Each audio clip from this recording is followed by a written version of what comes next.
বাংলাদেশের মধ্যে এখনো অনেক বুদ্ধিজীবী জ্ঞান পাপী আছে যারা সূরা নিসার 11 নং আয়াতকে বিদ্যাঙ্গুলি প্রদর্শন করে। তারা সূরা নিসার 11 নং আয়াতকে বিদ্যাঙ্গুলি প্রদর্শন করে। কেমন? আল্লাহ তাআলা সূরা নিসার 11 নং আয়াতে বলেছেন, ইউসিকুমুল্লাহু ফী আওলাদিকুম লিল্যাকারি মিসলু হাযিল উনসায়াইন। আল্লাহ বলেন, পিতা মাতা মৃত্যুবরণ করার পরে তাদের ত্যায্য সম্পদের 2 অংশ পাবে ছেলে আর 1 অংশ পাবে মেয়ে।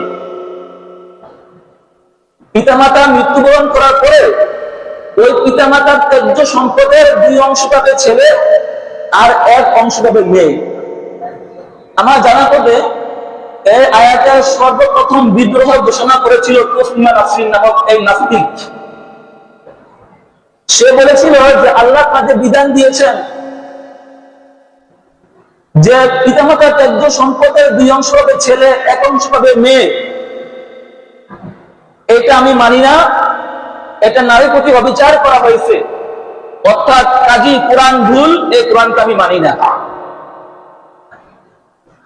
এছাড়া কোরআনে আরো অনেক ভুল রয়েছে। যদি বর্তমান আলেম সমাজরা সে ভুলকে সংশোধন করে দেয়, তাহলে এই বিজ্ঞান সমাজে কোরআনকে সামনে নিয়ে চলা সম্ভব।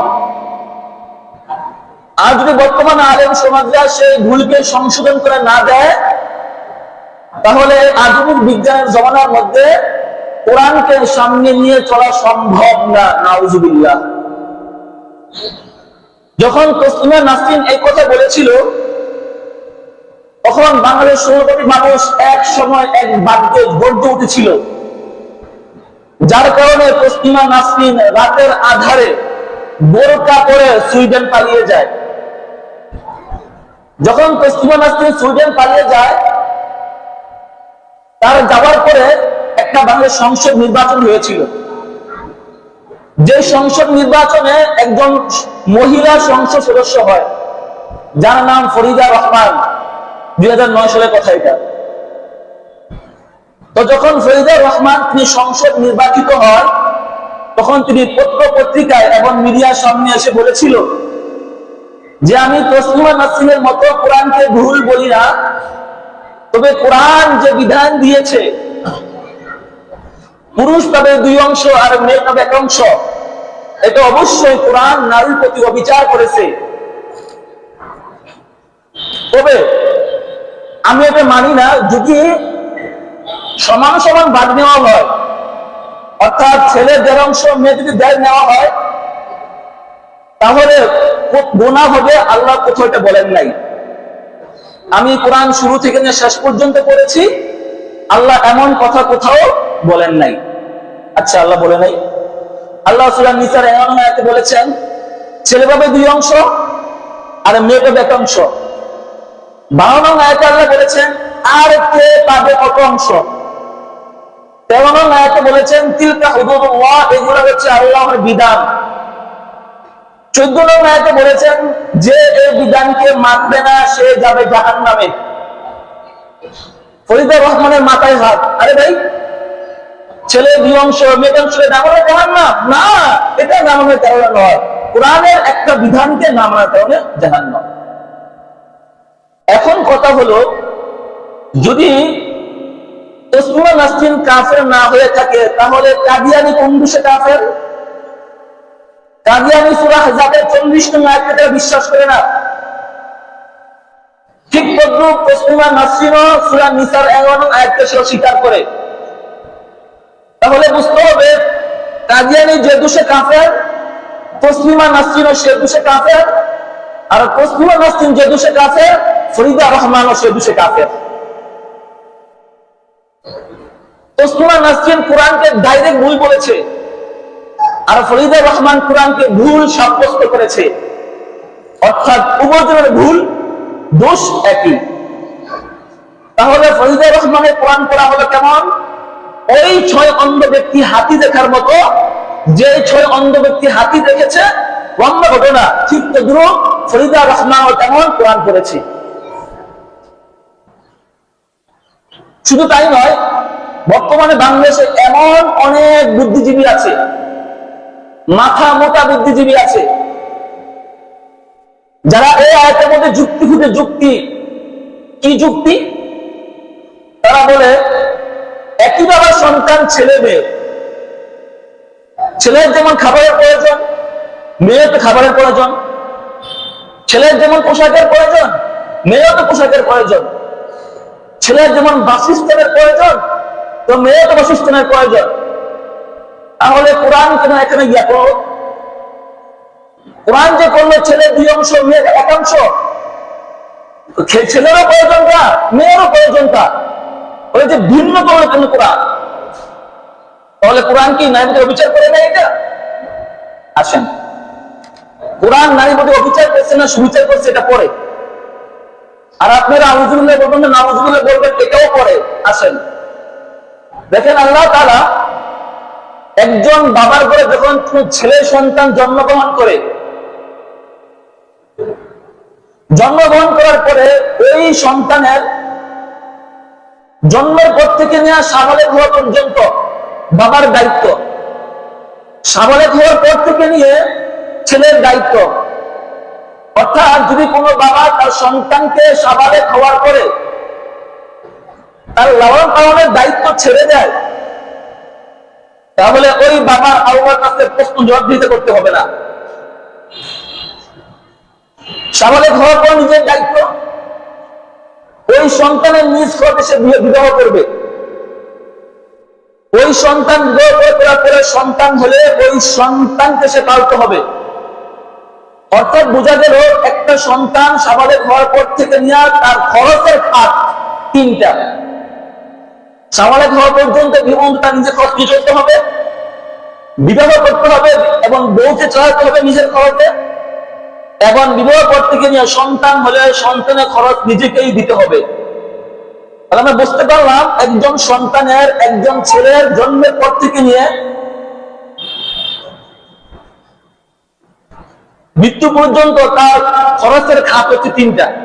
আচ্ছা, যখন কোন বাবার ঘরে কোন মেয়ে সন্তান জন্মগ্রহণ করে, ওই সন্তান জন্মগ্রহণ করার পর থেকে নিয়ে বিবাহ পর্যন্ত দায়িত্ব বাবার, চাই তার বিবাহ হোক 10 বছরে, চাই হোক 26 বছরে, চাই হোক তার থেকে বেশি, অর্থাৎ বিবাহ পর্যন্ত দায়িত্ব হচ্ছে বাবার। আর বিবাহ পর থেকে নিয়ে মৃত্যু পর্যন্ত দায়িত্ব হচ্ছে স্বামীর। তাহলে আমরা বুঝতে পারলাম যে একজন মহিলার জন্ম থেকে নিয়ে মৃত্যু পর্যন্ত তার কোনো খরচের খাত নাই। এবার আপনারা বলেন, 3 খরচের 2 অংশ বেশি নাকি নারী খরচের 1 অংশ বেশি? এটা বলতে হবে, এটা বলতে হবে। 3 খরচের 2 অংশ বেশি নাকি নারী খরচের 1 অংশ বেশি? কথা বুঝেন নাই? কথা বুঝছেননি আমার? একটা ছেলে জন্মগ্রহণ করার পর থেকে নিয়ে তার খরচের খাত 3টা, আর একটা মেয়ে জন্মগ্রহণ করার পর থেকে নিয়ে তার কোনো খরচের খাত নাই একবার মৃত্যু পর্যন্ত। তাহলে 3 খরচের 2 অংশ বেশি, কারণ ছেলেরা বাবা থেকে 2 অংশ পাবে, নাকি নারী খরচের 1 অংশ বেশি? নারী খরচের 1 অংশ বেশি, নারী খরচের 1 অংশ বেশি। আপনার কোনো খরচের নাই, সে খরচ করবে কোথায়? আর ওই সন্তানের 3টা খরচ আছে, ওই খরচের 2 অংশ থেকে সে পরিপূর্ণ 3টা অংশ তার খরচ করতে হবে। আর মেয়ের কোনো অংশ নাই, সে খরচ করবে কোথায়? কিন্তু পণ্ডিতে কি বুঝে?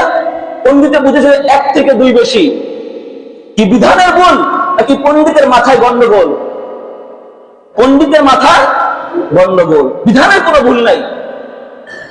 ইতিহাস খুঁজে দেখবেন, ইহুদি খ্রিস্টানের নারীরা যখন তারা পুরুষের বিরুদ্ধে আন্দোলন করেছিল, তাদের স্লোগান কি ছিল? নারী সমান অধিকার চাই।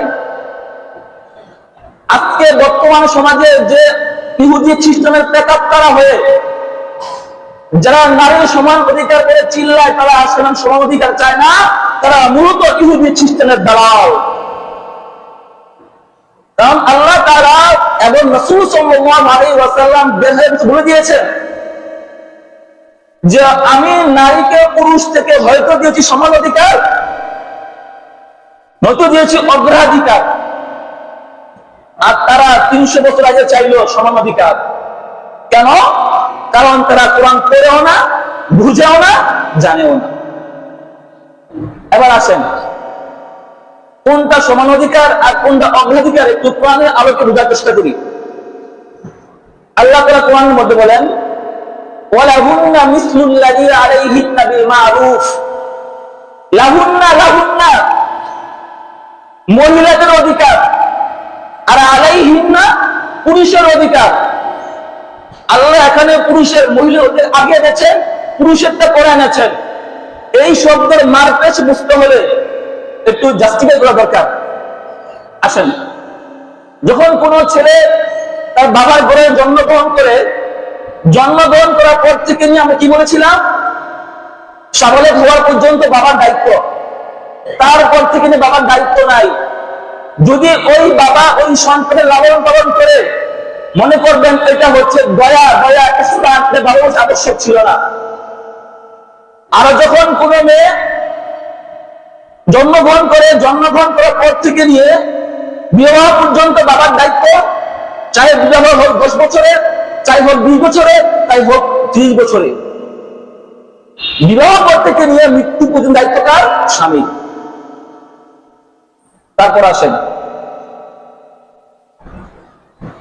বিবাহ হলো সন্তানের। বিবাহ তখন হয়, ওই বিবাহ হওয়ার সময় দেখবেন এক পক্ষ থেকে ফিস দেওয়া হয়, ফিস, যাকে আমরা বলি দেনমোহর।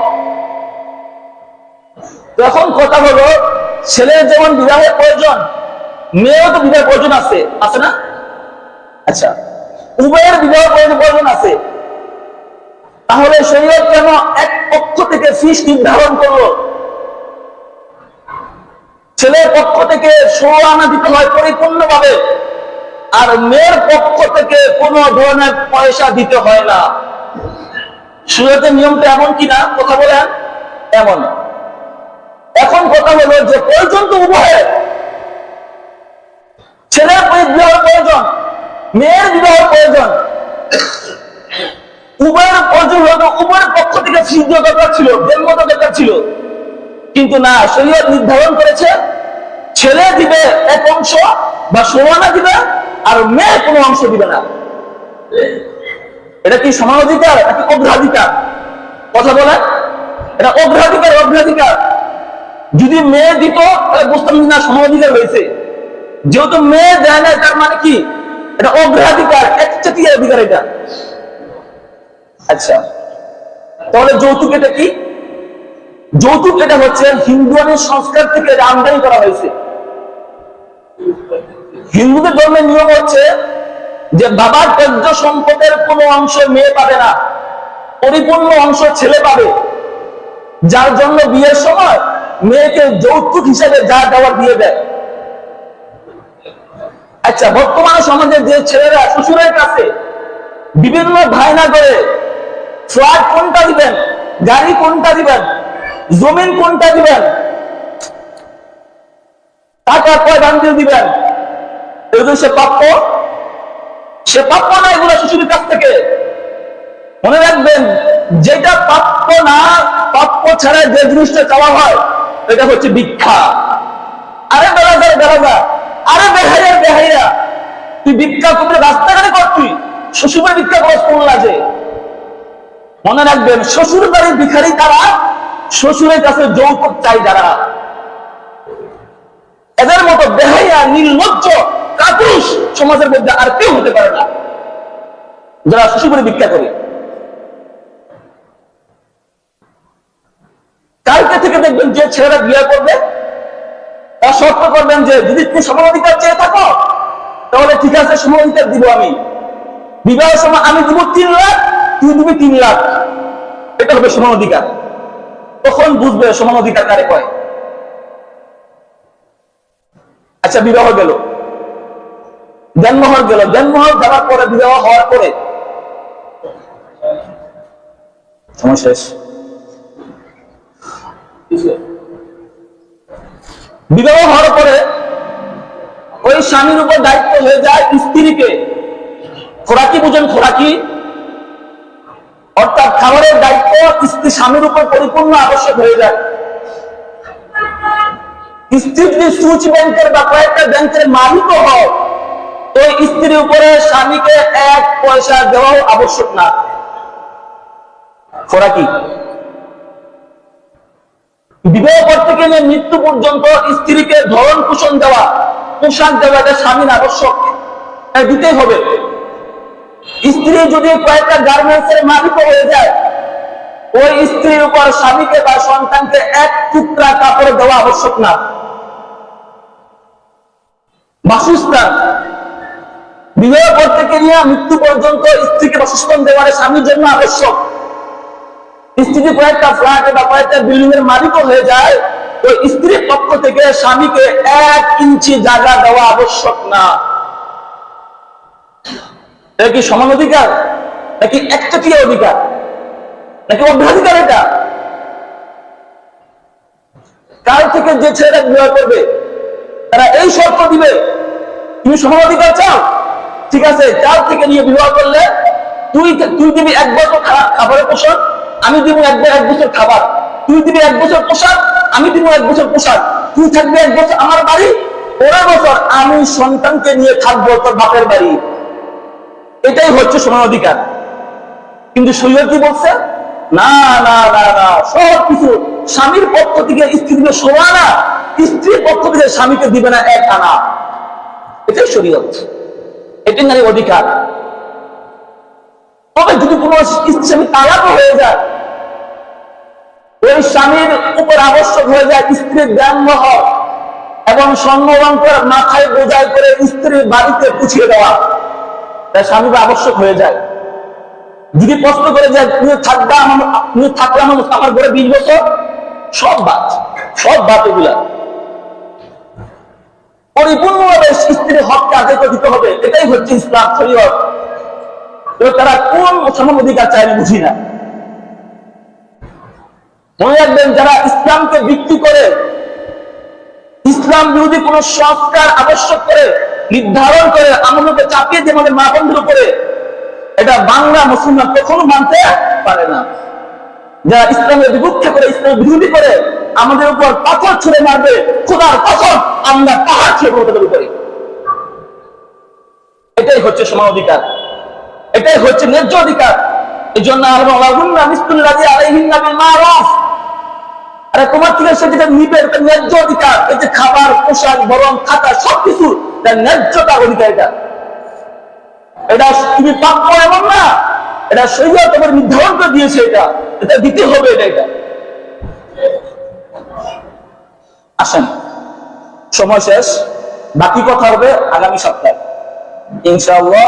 ওয়া আখিরু দাওয়ানা আলহামদুলিল্লাহি রাব্বিল আলামিন। সকাল সকাল করি আমরা।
الله أكبر الله أكبر الله أكبر الله أكبر أشهد أن لا إله إلا الله أشهد أن لا إله إلا الله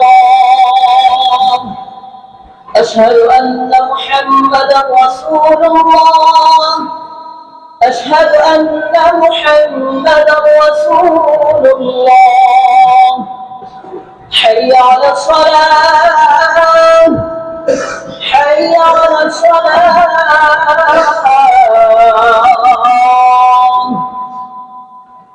حي على الفلاح حي على الفلاح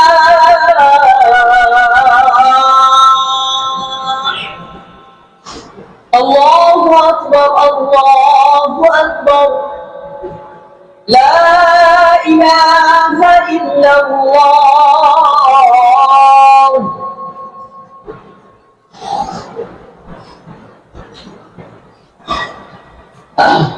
الحمد لله الحمد لله الذي يقدم عليه العظيم حتى بدا فعل الايمان والصلاه والسلام على سيدنا الذي امره بالعدل ما ركب شيء وقول ابراهيم لسان اسماعيل بصار اصحاب فما اتى قبلهم مخلوق ويعقوب كما يوسف وايوب طاعه يوسف هذا يشع قبل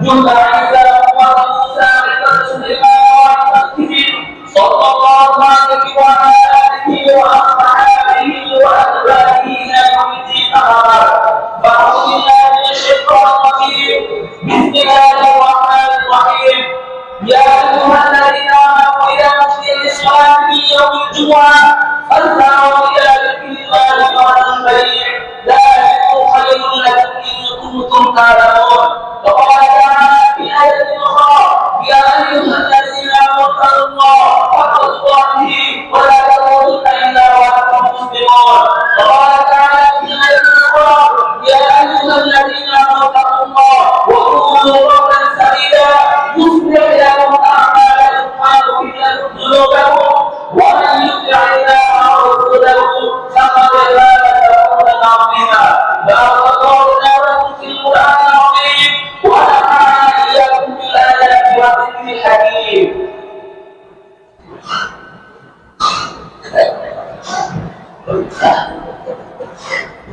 الحمد لله الحمد لله على الإله العظيم سبحانه سعيد سبحانه كريم الشان جليل القدر وعزة مطيع له جليل القرآن فقير اسم عزيز العلم وفي الحلم كثير الغفران جميل السلام جليل الأبرار وفيه وعلى عميل الإحسان وأشهد أن لا إله إلا الله وحده لا شريك له وأشهد أن سيدنا وسيدنا وحبيبنا وصفينا وصفي قلوبنا ومولانا محمدا عبده ورسوله أرسله الله تعالى بالحق بشيرا ونذيرا وداعيا إلى الله بإذنه وسراجا منيرا أما بعد فأعوذ بالله من الشيطان الرجيم بسم الله الرحمن الرحيم يا أيها الذين آمنوا اتقوا الله وكونوا مع الصالحين فقال تعالى في آية أخرى يوصيكم الله في أولادكم للذكر مثل حظ الأنثيين وقال النبي صلى الله عليه وسلم بلغوا عني ولو آية وقال النبي صلى الله عليه وسلم أرحم أمتي بأمتي أبو بكر وأشدهم في أمر الله عمر وأكثرهم حياة عثمان وأقضاهم علي وكافية سيدة نساء الجنة وأشهدهم الحسين سيد أشراف أهل الجنة ومن تزوج الله وأنت رسولي اللهم اغفر لنا وولده مغفرة اللهم اغفر أصحابي لا تتبعوا ضررا من بعدي وأن أحبهم فبحبي أحبهم وأن أبغضهم فببغضي أبغضهم وخيرهم عن قومي ثم الذين يلونهم ثم الذين يلونهم وسلطان القوات والنهار سلطان ربنا ولا الله إنه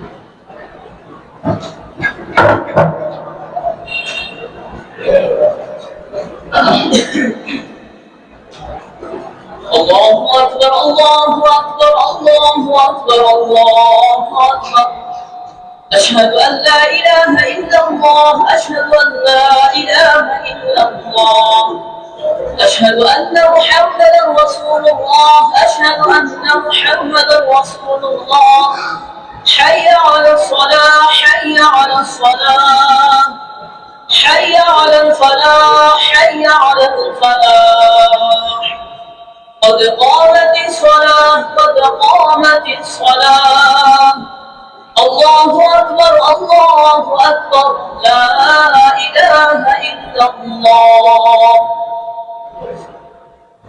الله أكبر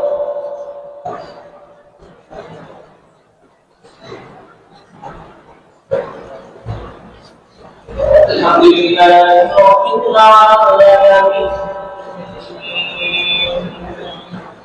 الرحمن الرحيم مالك يوم الدين إياك نعبد وإياك نستعين اهدنا الصراط المستقيم صراط الذين أنعمت عليهم غير المغضوب عليهم ولا الضالين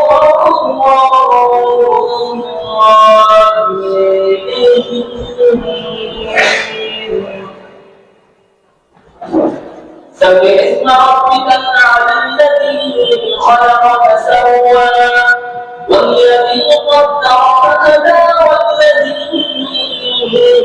أخرج المرعى فجعله غثاء أحوى سنقرئك فلا تنسى إلا ما شاء الله إنه يعلم الجهر وما يخفى ونيسرك لليسرى فذكر إن نفعت الذكرى سيذكر من يخشى ويتجنبها الأشقى الذي يصلى النار الكبرى ثم لا يموت فيها ولا يحيا قد أفلح من تزكى وذكر اسم ربه فصلى بل تؤثرون الحياة الدنيا والآخرة خير وأبقى إن هذا لفي الصحف الأولى صحف إبراهيم وموسى الله أكبر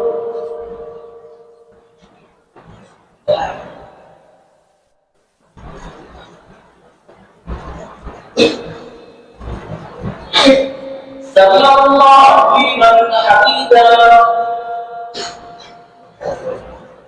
الله أكبر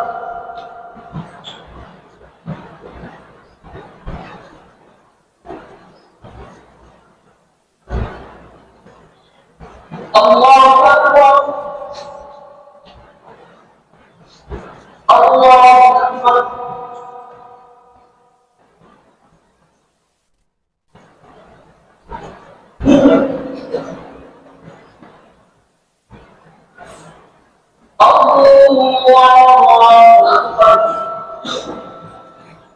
الحمد لله رب العالمين الرحمن الرحيم مالك يوم الدين إياك نعبد وإياك نستعين اهدنا الصراط المستقيم صراط الذين أنعمت عليهم غير المغضوب عليهم ولا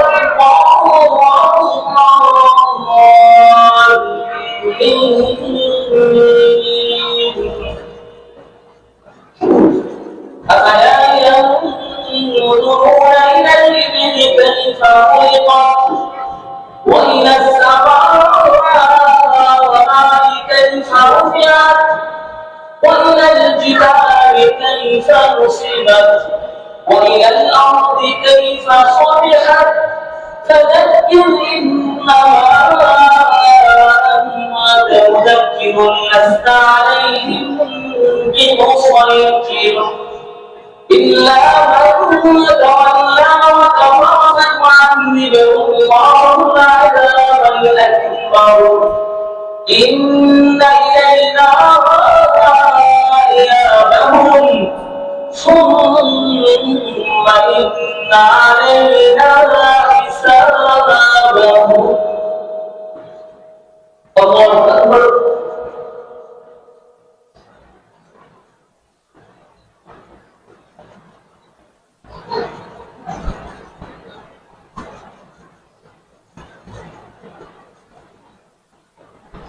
سمع الله لمن حمده. الله أكبر.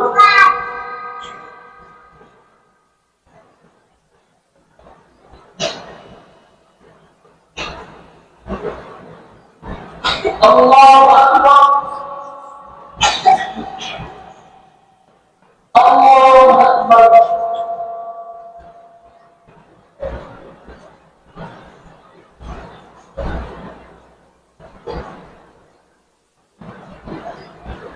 الله أكبر.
السلام عليكم ورحمة الله. السلام عليكم ورحمة الله.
اللهم انصرنا فإنك خير الناصرين.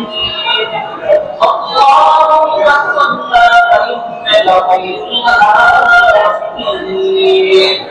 اللهم انصرنا فإنك خير الرازقين.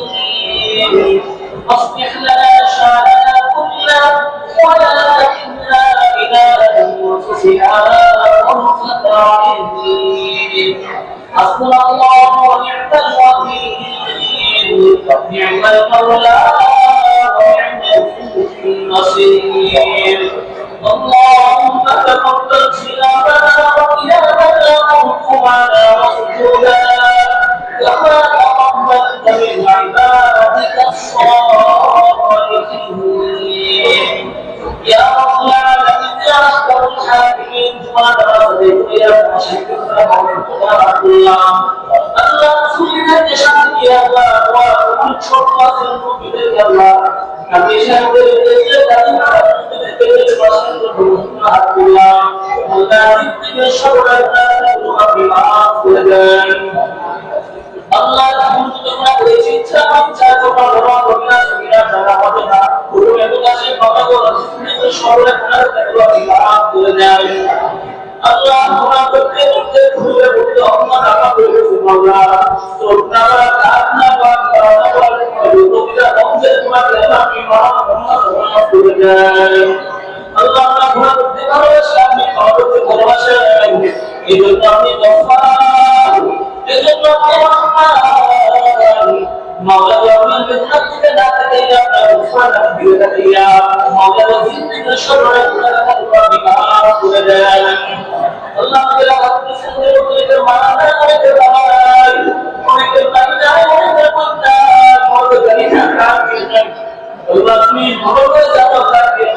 Allah untuk cinta Allah जन्नती बिछाना पीछे मौला और जन्नत করে দেন আল্লাহ রাসূল সাল্লাল্লাহু আলাইহি ওয়াসাল্লামের বড় শুকর নবী কোরআনকে আপনি বিশুদ্ধ করে দেন আল্লাহ তোমার বলে গেছে আল্লাহ বলে গেছে মাওলা আপনি তাকিয়ে আছেন ভগবান জানেন আমার কথা বলবো না Allah lekul mana Allah berdoa আমরা খরচ মাওলা আল্লাহ এই সকলকে আপনি ক্ষমা করে দেন সুবহান আল্লাহ করতে কিনা জান্নাত পর্যন্ত ওদের ক্ষেত্রে আল্লাহ সহজ করেন ওদের ক্ষেত্রে আল্লাহ কুতুবি হাজার আল্লাহ পার করে দেন আল্লাহ আপনার মানুষের ঘটনা ছিল মুসিবতে আছে আল্লাহ কি অবস্থা খারাপ মাওলা জানি না কি হচ্ছে মাওলা তুমি কোন সুস্থ দান করো মাওলা আল্লাহ তুমি তোকে বরকত দাও করো আল্লাহ হালাল জীবনটা দান করো মাওলা সকল ধরনের দান করো মাওলা আসমানিবা তুমি বুঝাইলে জন্য মাওলা তুমি মতো দান করো মাওলা